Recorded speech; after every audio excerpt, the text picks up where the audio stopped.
15 जुलाई 1976 को एक स्कूल की बस जो पूरी तरह से बच्चों से खाली थी, कैलिफोर्निया के एक बहुत ही छोटे से कस्बे कोचिला के बिल्कुल पास एक सूखी हुई नदी के किनारे पर मिलती है।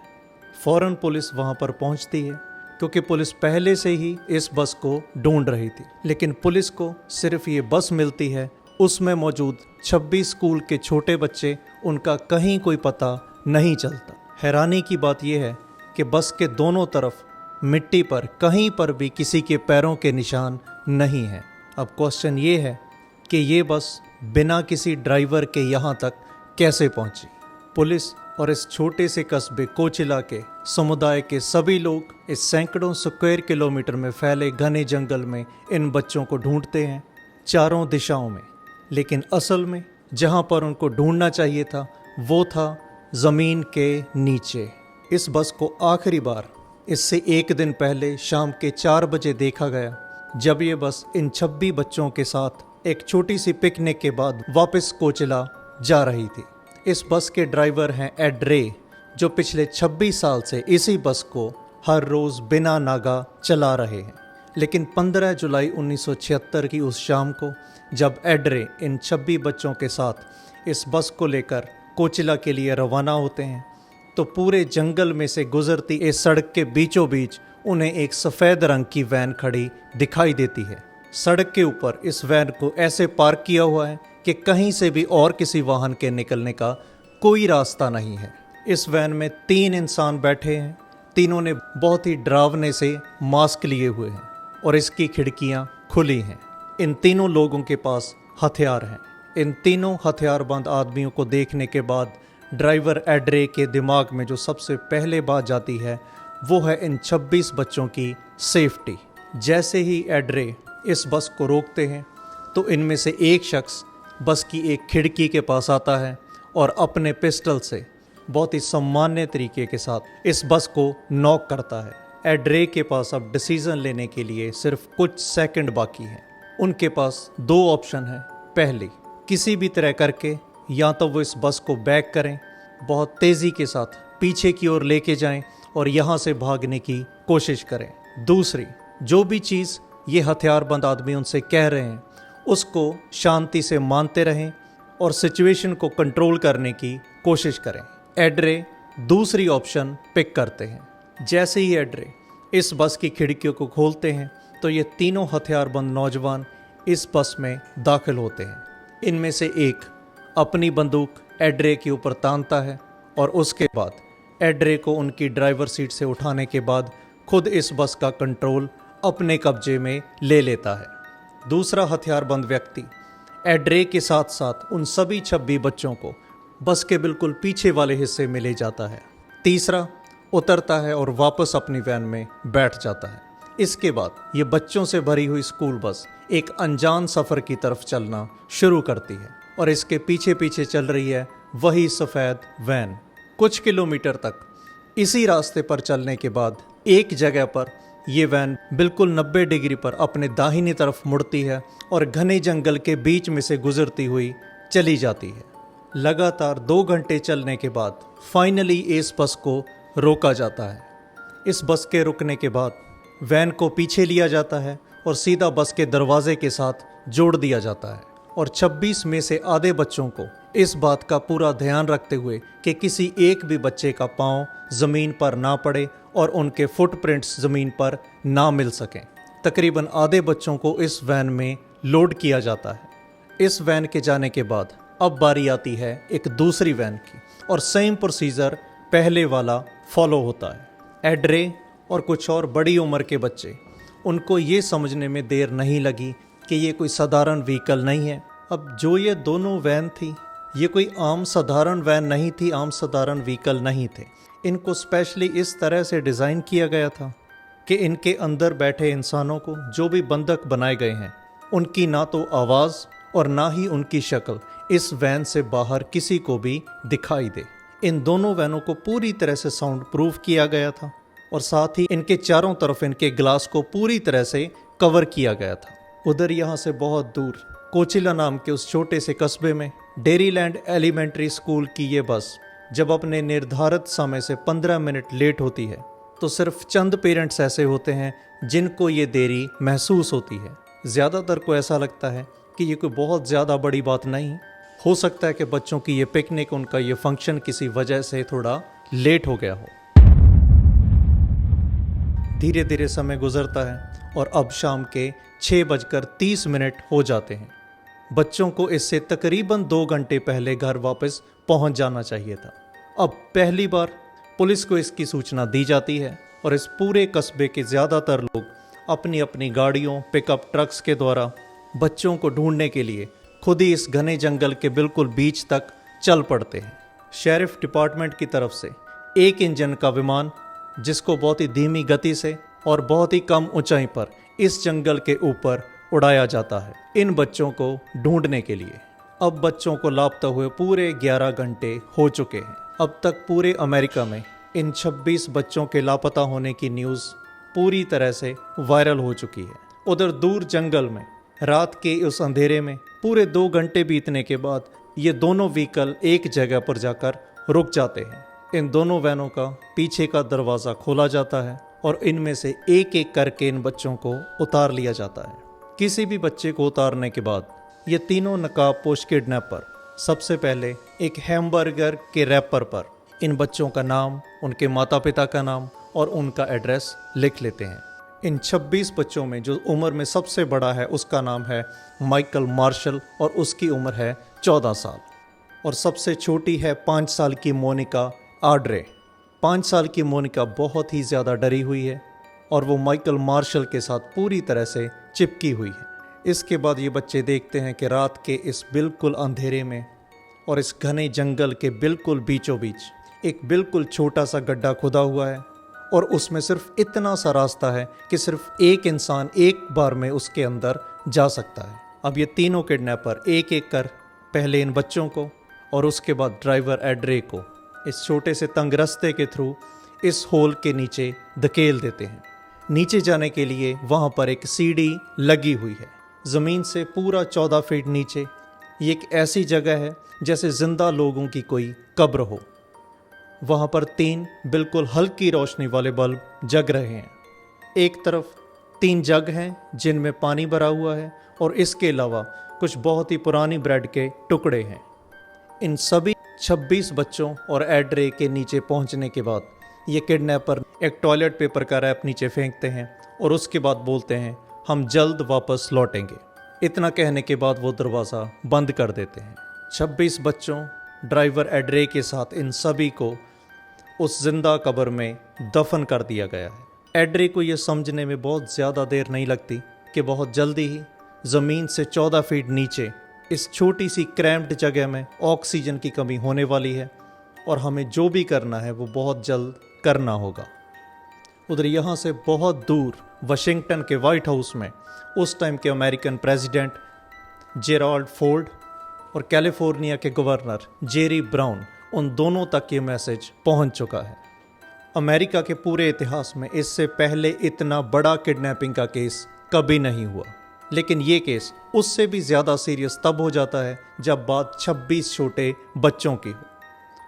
प्रेसिडेंट जेराल्ड फोर्ड फौरन इस केस को FBI के हवाले कर देते हैं और FBI की एक पूरी की पूरी टीम कोचिला नाम के इस छोटे से कस्बे के लिए रवाना हो जाती है। एक ऐसा एरिया, एक ऐसा कस्बा जहां पर कभी भी किसी ने कुछ ज़्यादा बड़ा क्राइम सुना तक नहीं। लोगों ने कभी भी अपने मेन गेट को ताला नहीं लगाया। क्राइम रेट यहाँ पे इतना कम है, यहाँ के लोगों के लिए क्राइम की कोई भी बड़ी न्यूज़ सुनना बिल्कुल ऐसा है जैसे एंटार्कटिक में किसी बंगाल टाइगर को देखना। FBI के लोग फ़ौरन कोचिला में मौजूद सिर्फ 2 छोटे मोटल्स को अपना हेडक्वार्टर बना लेते हैं और अपना काम शुरू कर देते हैं। FBI को फॉलो करता करता अमेरिका का पूरा मीडिया अपने कैमरास, अपने फ्लैश लाइट्स लेकर फ़ौरन इस शांत से कस्बे में पहुंच जाता है। अगर आप में से किसी ने पीपली लाइव मूवी देखी है, आप बिल्कुल अच्छी तरह से इस सीन को इमेजिन कर सकते हैं। उस जिंदा कब्र के अंदर ये 26 बच्चे पिछले बहुत से घंटों से भूखे हैं, प्यासे हैं, वो डरे हुए हैं। उनको अपने माँ बाप के पास वापस जाना है। ड्राइवर एड्रे इनमें से हर एक बच्चे के पास एक एक करके जाते हैं, उनका हौसला बढ़ाते हैं। लेकिन तभी माइकल मार्शल और एड्रे अपने ऊपर आने वाली एक और बहुत बड़ी मुसीबत को भांप लेते हैं। जो जिंदा कब्र उन तीनों किडनैपर्स ने इन सभी के लिए वहाँ पे बनाई है, जो ज़मीन से 14 फीट नीचे है, अब उसकी दीवारें ऊपरी ज़मीन के वेट की वजह से टूट रही हैं, बिखर रही हैं। एड्रे और माइकल मार्शल, इन दोनों को अब ये एहसास हो चुका है कि उनके पास समय बहुत ही कम है। इन सभी को 14 फीट नीचे इस कब्र में दफन हुए अब 16 घंटे से ज़्यादा हो चुके हैं। एड्रे और माइकल मार्शल इसके बाद वहाँ पर पड़े हुए बहुत सारे मैट्रेस को इकट्ठा करते हैं और एक प्लेटफॉर्म की तरह उन्हें यूज़ करते हैं। एड्रे और माइकल मार्शल इस गद्दों से बने हुए प्लेटफॉर्म के ऊपर चढ़ जाते हैं, उस ढक्कन को पूरी ताकत के साथ खोलने की कोशिश करते हैं। किडनैपर्स ने सिर्फ एक ढक्कन को ही बंद नहीं किया, बल्कि इसके ऊपर बहुत ज़्यादा मट्टी भी डाल दी है। लेकिन जब सिचुएशन एक्स्ट्रा ऑर्डिनरी हो तो इंसान में ताकत भी उस टाइम एक्स्ट्रा ऑर्डिनरी अपने आप आ जाती है। तो यही होता है यहाँ पर एड्रे और माइकल मार्शल के साथ। किसी तरह से वो इस ढक्कन को कुछ इंच तक खोलने में कामयाब होते हैं। कुछ और देर ट्राई करने के बाद वो इस ढक्कन को पूरी तरह से खोल देते हैं, लेकिन उनकी खुशी जितनी जल्दी आई उतनी ही जल्दी वापस चली गई। और उसका रीज़न ये है कि इन किडनैपर्स ने उनके लिए सिर्फ एक ही दरवाज़ा नहीं रखा, इसके आगे अभी उनको ज़मीन तक पहुंचने के लिए एक और लेवल को क्रॉस करना पड़ेगा। दूसरे लेवल तक पहुंचने पर वो देखते हैं कि वहाँ पर एक प्लाईवुड का बहुत ही भारी बक्सा पड़ा हुआ है और उसके ऊपर 2 बहुत ही बड़ी बैटरीज रखी हुई हैं और इन सभी चीज़ों को पूरी तरह से मिट्टी से ढक दिया गया है। लेकिन अब तक जो पहले माइकल मार्शल और सिर्फ एड्रे थे, अब बाकी के 25 बच्चे अपने छोटे छोटे हाथों और अपनी उंगलियों के साथ उस मट्टी को हटाना शुरू करते हैं। तकरीबन आधा घंटा प्रयास करने के बाद वो इस पूरी की पूरी मट्टी को वहाँ से हटा देते हैं और वो दोनों बहुत ही भारी बैटरीज 14 फीट नीचे बनी इस कब्र के फर्श पर आकर गिर जाती हैं। इस जगह से सबसे पहले निकलने वाला इंसान है 14 साल का माइकल मार्श। शायद इन बच्चों को इससे पहले रात का ये आसमान, ये तारे और ये सारा नज़ारा कभी इतना सुंदर नहीं लगा होगा। इन बच्चों के लिए एक बहुत बड़ी प्रॉब्लम ख़त्म हो चुकी है, लेकिन अब इसके बाद एक दूसरी प्रॉब्लम इनका सामना कर रही है और वो है इनको ये बिल्कुल नहीं मालूम कि वो तीनों किडनैपर अब कहाँ हैं। एड्रे इस बात का बहुत ही ज़्यादा ध्यान रखते हैं कि ये बच्चे खुशी में, डर में या भूख और प्यास के मारे किसी भी तरह की कोई ज़्यादा ऊंची आवाज़ ना करें। वो इन सभी बच्चों को बिल्कुल अपने साथ रखते हैं और धीरे धीरे इस जंगल से निकलने का रास्ता खोजने लगते हैं। लेकिन तभी आधी रात के वक्त इस घने और घुप अंधेरे वाले इस जंगल में से किसी के पैरों की आवाज़ सुनाई देती है। लेकिन इस बार पिछले 24 घंटे में पहली बार ऐसा होता है कि किस्मत इन बच्चों का साथ देती है। पैरों की ये आवाज़ उन किडनैपर की नहीं थी, बल्कि उन बहुत सारी टुकड़ियों में से एक टुकड़ी के एक इंसान की थी जो इन बच्चों को ढूंढने के लिए पिछले बहुत घंटों से इस जंगल की खाक छान रहे हैं। जब इस टुकड़ी के ये मेंबर इन बच्चों को देखते हैं तो फ़ौरन वो पुलिस को इतला करते हैं। एक और चीज़ जो जंगल के इस एरिया के बारे में बहुत ही ज़्यादा अजीब थी, जिस जगह पर इन तीनों किडनैपर्स ने इन बच्चों के लिए एक जिंदा कब्र खोदी हुई थी, कि यहाँ एक तरफ ये जंगल सैकड़ों किलोमीटर तक पूरा घना था, लेकिन यहाँ पर दूर दूर तक किसी भी एक पेड़ का नामो निशान नहीं था। रात के अंधेरे में और चंद्रमा की रोशनी में वहाँ पर सिर्फ बड़े बड़े कंस्ट्रक्शन व्हीकल्स अपनी मेटल की बॉडीज के साथ शांतमयी खड़े थे। देखने पर यह लगा कि शायद ये कोई खनन रही होगी। कुछ ही मिनटों के बाद पुलिस की गाड़ियां और उनके सायरन और उनके फ्लैश लाइट्स आने शुरू हो जाते हैं। सबसे पहले इन 26 के 26 बच्चों को पुलिस वाले सेंटा रीता रिहैबिलिटेशन सेंटर में लेके जाते हैं। वहाँ पर इन सभी को फर्स्ट एड दी जाती है और खाने के लिए कुछ सेब, कुछ ब्रेड और कोका कोला दिया जाता है। डॉक्टर्स और नर्सेस इन सभी बच्चों का मेडिकल चेकअप कर रहे हैं और पुलिस वाले बाहर वेट कर रहे हैं। माँ बाप को अपने बच्चे मिल चुके हैं, लेकिन पुलिस का काम अभी बाकी है। उनको बहुत सारे ऐसे क्वेश्चंस के आंसर चाहिए जिनमें से बहुत सारे सिर्फ ये बच्चे दे सकते हैं। इसके बाद FBI और शेरिफ डिपार्टमेंट के लोग इन बच्चों से एक एक करके बहुत सारे क्वेश्चंस पूछते हैं और उसके बाद इनको एक और स्कूल की बस में बैठाकर कोचिला के लिए रवाना कर दिया जाता है, जहां पर इनके पेरेंट्स, इस पूरे कस्बे के सैकड़ों और व्यक्ति और पूरे अमेरिका के मीडिया के कैमरास और फ्लैशलाइट्स इनकी वेट कर रही हैं। FBI के सामने जो सबसे बड़े 2 क्वेश्चन हैं वो ये हैं, ये किसने किया और ये क्यों किया। और इन दोनों क्वेश्चंस को ढूंढने के रास्ते में जो सबसे पहला शक उनका जाता है वो इसी क्वेरी के मालिक फ्रेडरिक वुड्स पर होता है। लेकिन यहाँ पर सबसे दिलचस्प चीज़ ये है कि इन 26 बच्चों को एक साथ किडनैप करने वाला फ्रेडरिक वुड्स कोई छोटा मोटा अपराधी नहीं, बल्कि इस पूरे एरिया की सबसे अमीर फैमिली का एक नौजवान मेंबर है। उसके बाद इस क्वेरी में काम करने वाले बहुत सारे गार्ड्स FBI को ये बताते हैं कि कुछ हफ्ते पहले फ्रेडरिक वुड्स और उसके 2 दोस्तों ने, जेम्स और रिचर्ड स्कॉनफील्ड ने, इस जगह पर कोई एक बहुत ही गहरा गड्ढा खोदा है। जेम्स और रिचर्ड स्कॉनफील्ड बिल्कुल फ्रेडरिक वुड्स की तरह एक बहुत ही ज़्यादा अमीर फैमिली से बिलोंग करते हैं। अब ये पूरी की पूरी जानकारी शेरिफ डिपार्टमेंट और FBI का पूरी तरह से सिर चकरा देती है। इस पूरे एरिया की 2 सबसे अमीर फैमिलीज के अपने ही मेंबर सबसे बड़ी किडनैपिंग में इन्वॉल्व क्यों हुए। थोड़ी और डिगिन करने पर FBI को इन तीनों नौजवानों, जिनकी उम्र 24, 24 और 22 साल थी, उनके बारे में बहुत सारी अलग अलग इन्फॉर्मेशंस मिलती हैं। और उनमें से सबसे इम्पोर्टेंट ये है कि ये तीनों अपने अपने अमीर परिवारों के बहुत ही बिगड़े हुए बच्चे रहे। इतने ज़्यादा बिगड़े हुए कि 1 या 2 साल पहले तीनों नौजवानों को अपनी फैमिली से डिसोन कर दिया, बेदखल कर दिया। जितनी बड़ी और अमीर फैमिली उतने ही अयाशी वाले शौक। यही सब हुआ फ्रेडरिक वुड्स, जेम्स और रिचर्ड स्कॉनफील्ड के साथ। इन तीनों की लाइफस्टाइल, इन तीनों के शौक इतने ज़्यादा बड़े थे कि न जाने कितने लोगों से इन्होंने बहुत ज़्यादा बड़ी अमाउंट में लोन ले रखा था। लेकिन जब अब इनकी खुद की फैमिलीज ने इनको टोटल डिसोन कर दिया तो इनके पास उस लोन को वापस करने का कोई भी रास्ता नहीं बचा। तब फ्रेडरिक वुड्स काम कभी किया नहीं, लेकिन लाइफस्टाइल बिल्कुल लेविश। तो फ्रेडरिक वुड्स के दिमाग में एक आइडिया आता है इस प्रॉब्लम के सॉल्यूशन का, और वो ये है कि किसी बहुत अमीर बच्चे को किडनैप किया जाए। लेकिन इन तीनों के ऊपर डेट इतनी ज़्यादा बढ़ जाती है कि किसी एक बच्चे को किडनैप करने के साथ इनकी कोई भी प्रॉब्लम सॉल्व नहीं होगी। तो फाइनली यहाँ से फ्रेडरिक वुड्स के दिमाग में वही आइडिया आता है जो फाइनली अमेरिका की सबसे बड़ी किडनैपिंग को अंजाम देता है। किसी एक बच्चे की फैमिली तुमको कितनी ही ज़्यादा रैंसम दे सकती है, तो उससे बेहतर है कि बहुत ज़्यादा बच्चों को एक साथ किडनैप किया जाए।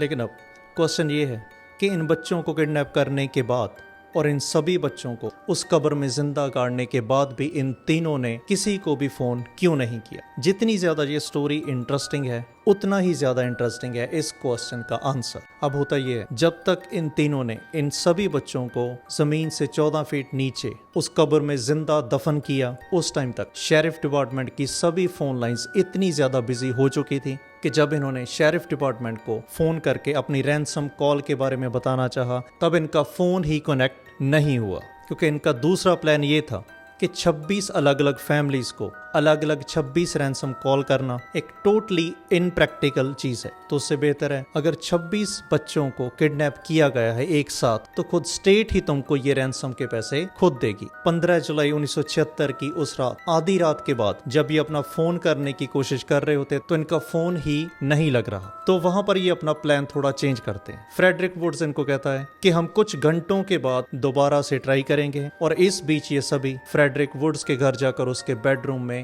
सो जाते हैं। उधर दूसरी तरफ FBI और शेरिफ डिपार्टमेंट फ्रेडरिक वुड्स और दोनों स्कॉनफील्ड भाइयों को तलाश करने के लिए जगह जगह रेड कर रही है, और फाइनली वो फ्रेडरिक वुड्स के एक ऐसे ठिकाने पर पहुंचती है जहां पर सिर्फ एक कमरे में उनको फ्रेडरिक वुड्स और दोनों स्कॉनफील्ड भाइयों के इस क्राइम के साथ डायरेक्टली जुड़े होने के सभी सबूत मिल जाते हैं। इन 26 बच्चों को किडनैप करने के लिए जो व्हाइट कलर की वो वैन यूज हुई, उसकी परचेजिंग रिसीट, उन दोनों वैन्स को कैसे स्पेशली डिज़ाइन किया गया, उनको साउंड प्रूफ बनाया गया, उस सब के साथ जुड़े हैं अलग अलग प्रूफ, और स्पेशली और सबसे बड़ा प्रूफ हैमबर्गर का वो वही रैपर जिसके ऊपर उन सभी 26 बच्चों के नाम और उनके माता पिता के नाम लिखे हुए थे। तो फाइनली पुलिस का एक काम यहाँ पे खत्म हुआ। अब उनके पास सिर्फ उनका दूसरा काम बचा है, इन तीनों को ढूंढ निकालना। और अब यहाँ से शुरू होता है चूहे बिल्ली का वो खेल। यहाँ से बहुत दूर फ्रेडरिक वुड्स, रिचर्ड और जेम्स कॉर्नफील्ड जब अपनी नींद से उठते हैं तो शायद उन्होंने ये सोचा होगा कि अब सबसे पहला काम जो हमें करना चाहिए वो है इन सभी बच्चों की किडनैपिंग के बारे में शेरिफ डिपार्टमेंट को बताना और अपनी रैंसम डिमांड $5 मिलियन, जो आज की करेंसी के अकॉर्डिंग तकरीबन $27 मिलियन बनती है, उसकी डिमांड करनी। लेकिन शायद इस पॉइंट तक आने के बाद किस्मत ने उनका साथ पूरी तरह से छोड़ दिया। फ्रेडरिक वुड्स टीवी ऑन करता है और टीवी पर सबसे पहली जो न्यूज़ सामने चल रही होती है वो इन 26 के 26 बच्चों के रेस्क्यू के बारे में है। इन तीनों को फौरन ये समझा जाता है कि इनका खेल ख़त्म हो चुका। इससे पूरे 8 दिन बाद रिचर्ड कॉर्नफील्ड एल्मेडा काउंटी में डिस्ट्रिक्ट अटॉर्नी लोवेल जॉनसन के सामने सरेंडर कर देता है। शायद उसे चूहे बिल्ली का ये खेल ज़्यादा पसंद नहीं आ रहा, लेकिन जेम्स कॉर्नफील्ड के दिमाग में ऐसा बिल्कुल भी नहीं है। 18 जुलाई को वो ब्रिटिश कोलंबिया के किंग्स गेट बॉर्डर क्रॉसिंग पर से कनाडा के अंदर जाने की कोशिश करता है, लेकिन शायद ये उसने अपने सपने में भी नहीं सोचा होगा कि उसका वीज़ा कैनेडियन एम्बेसी द्वारा रद्द कर दिया जाएगा। इससे अगले दिन 19 जुलाई को जेम्स कॉर्नफील्ड एक बार फिर से ब्रिटिश कोलंबिया से 240 किलोमीटर दूर एक और बॉर्डर पर कनाडा में घुसने की एक बार फिर से अनसक्सेसफुल कोशिश करता है, लेकिन एक बार फिर से कैनेडियन एम्बेसी उसको वीज़ा नहीं देती। अब जेम्स कॉर्नफील्ड के साथ एक बहुत बड़ी प्रॉब्लम है, उसके पास पैसे लगातार कम हो रहे हैं। 21 जुलाई को जेम्स किसी लोकल इंसान के पास अपनी कुछ चीज़ें $235 में बेचने की कोशिश करता है, लेकिन यहाँ पर वो एक सबसे बड़ी बेवकूफ़ी करता है और वो है अपनी असली आइडेंटिफिकेशन बता देना। FBI और अमेरिकन मीडिया ने फ्रेडरिक वुड्स और जेम्स कॉर्नफील्ड इन दोनों के चेहरे को पूरे अमेरिकन्स के सामने फेमस कर दिया था। पूरे अमेरिका में हर एक इंसान को ये मालूम था कि ये वो दो चेहरे हैं जिन्होंने कुछ दिन पहले 26 बच्चों को किडनैप किया। तो जिस इंसान को जेम्स कॉर्नफील्ड ये सारी चीज़ें $235 में बेचता है, वो फौरन पुलिस को फ़ोन कर देता है। लेकिन पुलिस के वहाँ पहुँचने के पहले जेम्स वहाँ से जा चुका होता है। अगली टिप जो पुलिस को जेम्स कॉर्नफील्ड के बारे में मिलती है वो ये है कि जेम्स ने अपनी पुरानी कैलिफोर्निया की नंबर प्लेट वाली कार को कहीं रास्ते में छोड़ दिया और इस वक्त वो एक बहुत पुरानी मॉडल की शेवरले को ड्राइव कर रहा है। पुलिस वाले उस पूरे एरिया के उन सभी एजेंसी से कांटेक्ट करते हैं जो पुरानी गाड़ियों को खरीदने या बेचने का काम करती हैं। तो उनमें से किसी एक कंपनी के पास से पुलिस वालों को उसी पुरानी शेवरले जो इस वक्त जेम्स कॉर्नफील्ड ड्राइव कर रहा है, उसकी नंबर प्लेट, उसका सारा सीरियल नंबर सभी कुछ मालूम हो जाता है और फौरन पुलिस वाले पूरे अमेरिका के मीडिया में इस इंफॉर्मेशन को शेयर कर देते हैं। अब इस पूरी चीज़ को 2 दिन और गुजर जाते हैं। अब जगह है कैलिफोर्निया का मिलीपितास एरिया। एक इंसान है जेम्स वॉलेस, वो अपनी गाड़ी ड्राइव करते हुए कहीं जा रहे हैं। तभी उनके सामने एक बहुत पुरानी मॉडल की शेवी चल रही है। कुछ देर उसके पीछे चलने के बाद उनको एक सेकंड में ये ख्याल आता है कि हो ना हो ये वही पुरानी शेवरले है और इसको चलाने वाला जेम्स कॉर्नफील्ड है। इसके अलावा पुलिस ने मीडिया में इस कार की नंबर प्लेट की पूरी डिटेल भी शेयर कर चुकी थी और जब जेम्स वॉलेस इस कार की नंबर प्लेट को देखते हैं तो अब उन्हें इस चीज़ में और कोई भी शक बाकी नहीं रहता कि इस उनके सामने चलने वाली गाड़ी को जेम्स कॉर्नफील्ड चला रहा है। जेम्स वॉलेस फौरन पुलिस को फ़ोन करते हैं और कुछ ही मिनटों के बाद जेम्स कॉर्नफील्ड के बिल्कुल पीछे पुलिस की 3 गाड़ियां अपनी फ्लैश लाइट्स और अपने सायरन्स ऑन करके उसे रुकने का इशारा कर देती हैं और यहाँ पर अंत होता है जेम्स कॉर्नफील्ड के इस चूहे बिल्ली के खेल का। अब इस खेल में सिर्फ एक इंसान बाकी है और वो है इस पूरे क्राइम का mastermind Frederick Woods. James Cornfield Canada पहुंचने में सफल नहीं हुआ, लेकिन फ्रेडरिक वुड्स हुआ। राल्फ साइंडर नाम का एक 6 साल का बच्चा था। 16 साल पहले उसकी किसी कारण मौत हुई। फ्रेडरिक वुड्स उस 6 साल के मरे हुए बच्चे का नाम यूज़ करके एक फेक पासपोर्ट बनाता है और उससे कनाडा पहुंचने में सफल होता है। लेकिन जेम्स कॉर्नफील्ड को पकड़ने के बाद अब FBI को इस बात में और कोई भी शक नहीं है कि फ्रेडरिक वुड्स हो ना हो कनाडा में ही होना चाहिए। तो तुरंत FBI द्वारा कनाडा की अलग अलग एजेंसी से कांटेक्ट करती है और कुछ ही टाइम के बाद उनको इस चीज़ का बहुत अच्छा प्राइस मिलता है। रॉयल कैनेडियन माउंटेड पुलिस को एक टिप मिलती है और इस टिप में उनको ये पता चलता है कि फ्रेडरिक वुड्स को वैंकूवर पोस्ट ऑफिस के एरिया में कहीं अब से सिर्फ कुछ टाइम पहले देखा गया है। फौरन बहुत बड़ी गिनती में और सफ़ेद कपड़ों में इस पूरे एरिया को कैनेडियन पुलिस घेर लेती है। सबसे पहले दो जर्मन स्टूडेंट्स जो जर्मन से कनाडा सिर्फ एजुकेशन पर्पस के लिए पहुंचे थे, शक के बिना पर कैनेडियन पुलिस उनको गिरफ्तार कर लेती है। उनको शायद लगता है कि इनमें से एक फ्रेडरिक वुड्स है, लेकिन कुछ टाइम उनसे पूछताछ करने के बाद पुलिस को अपनी गलती का एहसास होता है और उन दोनों जर्मन स्टूडेंट्स को रिहा किया जाता है। लेकिन पुलिस को उसके बाद फ्रेडरिक वुड्स का बहुत ज़्यादा टाइम तक वेट नहीं करना पड़ता। सिर्फ आधे घंटे के अंदर अंदर उनको फ्रेडरिक वुड्स उसी इलाके में मिल जाता है। फ़ौरन इसकी इतला FBI को दी जाती है और उसी दिन FBI फ्रेडरिक वुड्स को वैंकूवर से वाशिंगटन के लिए ले जाने के लिए रवाना हो जाती है। और अब इसके बाद शुरू होती है अदालत की कार्रवाई। ये तीनों प्लीड गिल्टी करते हैं। प्लीड गिल्टी का मतलब है कि अगर कोई दोषी अपना जुर्म कबूल कर ले तो उसके बाद उसकी सज़ा कुछ हद तक कम हो सकती है। ये केस पूरी अमेरिकन हिस्ट्री में बहुत अलग अलग रीजंस के चलते बहुत ही ज़्यादा इम्पॉर्टेंट है। सबसे पहला, पूरी अमेरिकन हिस्ट्री में ये पहला केस था जब इतनी बड़े लेवल पर किडनैपिंग की गई। एक साथ 26 बच्चों को किडनैप किया गया। लेकिन दूसरी चीज़ वो ये कि इस केस से पहले किसी भी क्राइम के चलते जब किसी भी दोषी को सज़ा देनी होती तो अदालत में सिर्फ इस चीज़ के बारे में चर्चा होती कि विक्टिम के ऊपर कितनी हद तक फिजिकल अब्यूज़ेस किए गए। लेकिन तब तक इस केस से पहले तक विक्टिम ने जो भी इमोशनल मेंटल टॉर्चर को सहा, उसको बर्दाश्त किया, उसके ऊपर किसी भी तरह की कोई बात नहीं की जाती थी। लेकिन ये सब इस केस के बाद पूरी तरह से बदलने वाला था। इन 26 बच्चों में से जिनमें से सबसे छोटे बच्चे की उम्र थी 5 साल, जब उनको कितने घंटों तक ज़मीन के 14 फीट नीचे एक पूरे अंधेरे तहखाने में रखा गया, तो इस चीज़ के साइकोलॉजिकल और इमोशनल इम्पैक्ट इन सभी बच्चों के ऊपर आगे आने वाले सालों में देखे जा सकते थे। इनमें से बहुत सारे बच्चे आगे चलकर बहुत सारी मानसिक बीमारियों के शिकार हुए, बहुत सारे बहुत डीप डिप्रेशन में गए। इनमें से बहुत सारे बच्चों को हमेशा के लिए स्लीप डिसऑर्डर हो चुका था, उनको अंधेरे से डर लगता था। इनमें से बहुत सारे बच्चे कभी भी इस सदमे से बाहर नहीं निकले और उसके बाद वो बहुत बुरी तरह से ड्रग्स के एडिक्ट हो गए। लेकिन जो उस वक्त तक का चलन था उसके अकॉर्डिंग, क्योंकि 26 में से 26 बच्चों में से किसी को भी इन तीनों किडनैपर्स ने फिजिकली हार्म नहीं किया था, तो इनको जो सज़ा मिलती है स्टार्टिंग में, उसमें उनको उम्र कैद की सज़ा हुई, लेकिन उसमें उनको पैरोल की ऑप्शन दी गई।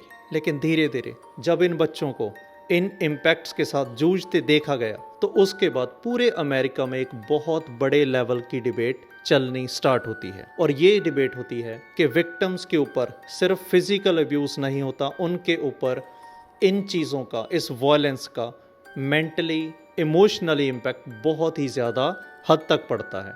और इस केस में तो हम बात कर रहे हैं 26 बहुत ही छोटे बच्चों की। इस केस में जो एक बहुत ही ज़्यादा दुखद बात है वो ये है कि इन तीनों किडनैपर्स ने, जो इन सभी बच्चों से तकरीबन 20 साल उम्र में बड़े थे, इन तीनों किडनैपर्स ने उन 26 में से 26 बच्चों को आउटलिव्ड किया। चाहे इन तीनों किडनैपर्स को उम्र कैद की सज़ा मिली, लेकिन इन बच्चों पर इस सारे सदमे का इतना बड़ा इम्पैक्ट पड़ा कि इनमें से ज़्यादातर बच्चों की मौत 40 और 50 साल की उम्र तक हो चुकी थी।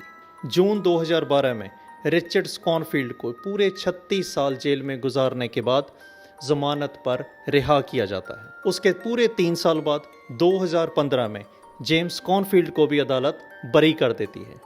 अब जेल में बचा है सिर्फ इस पूरे केस का मास्टरमाइंड फ्रेडरिक वुड्स। जहां एक तरफ इन दोनों स्कॉनफील्ड भाइयों ने जेल के अंदर अपना रवैया बहुत ही अच्छा रखा, अपने किए पर वो बहुत ही ज़्यादा शर्मिंदा हुए। हाँ, ये अलग बात है कि उनकी शर्मिंदगी से उन बच्चों का बचपन और उनकी पूरी ज़िंदगी अब वापस नहीं आने वाली।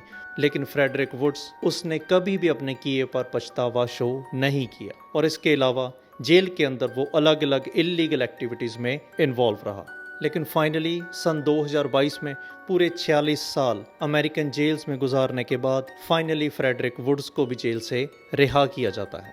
इन 26 बच्चों में से एक, जिनकी उम्र उस वक्त 10 साल थी, जॉर्डी हफिंगटन, अपनी जिंदगी के आखिरी समय तक इन तीनों के खिलाफ अलग अलग अदालतों में केस करते रहे। इन तीनों के खिलाफ कोर्ट में इस चीज के लिए गुजारिश करते रहे कि इनको कभी भी पैरोल नहीं मिलनी चाहिए। फाइनली सन 2021 में सिर्फ 50 साल की उम्र में जॉर्डी की डिप्रेशन से मौत हो जाती है। उनके बेटे और उनके हस्बैंड के साथ की गई इंटरव्यू में वो दोनों इसके बाद जॉर्डी की ज़िंदगी के बारे में बहुत डिटेल में बताते हैं और ये कहते हैं कि जॉर्डी ने कभी भी नॉर्मल ज़िंदगी व्यतीत नहीं की। वो इस सदमे से कभी भी बाहर नहीं उबर सकी। 14 फीट नीचे वाले उस गड्ढे में जाने वाली जॉर्डी एक बिल्कुल अलग बच्चा था, लेकिन जब वो वहाँ से बाहर निकलती हैं तो तब तक इन कुछ ही घंटों में उनकी ज़िंदगी पूरी तरह से और हमेशा के लिए बदल चुकी थी। अब सबसे आखिर में बात करते हैं इस पूरी कहानी के हीरो और ड्राइवर एड रे के बारे में। 17 मई 2012 को 90 साल की ज़िंदगी बिताने के बाद एड रे इस दुनिया से रुखसत होते हैं।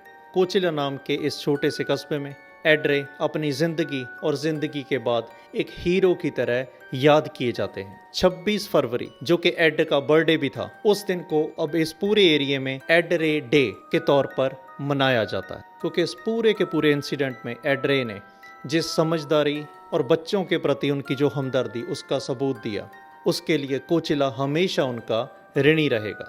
और ये थी कहानी अमेरिका की सबसे बड़ी किडनैपिंग की घटना की, और ये कहानी यहाँ पर ख़त्म होती है। और अगर आप आखिर तक इसमें बने रहे तो प्लीज़ इस चैनल को लाइक कीजिए, अपने कमेंट्स करके जो भी आपको लगा, आपको अच्छा लगा, आपको बुरा लगा, तो वो आप मेरे साथ शेयर कर सकते हैं। तो अब मैं मिलूँगा आपको किसी और वीडियो में किसी और कहानी के साथ।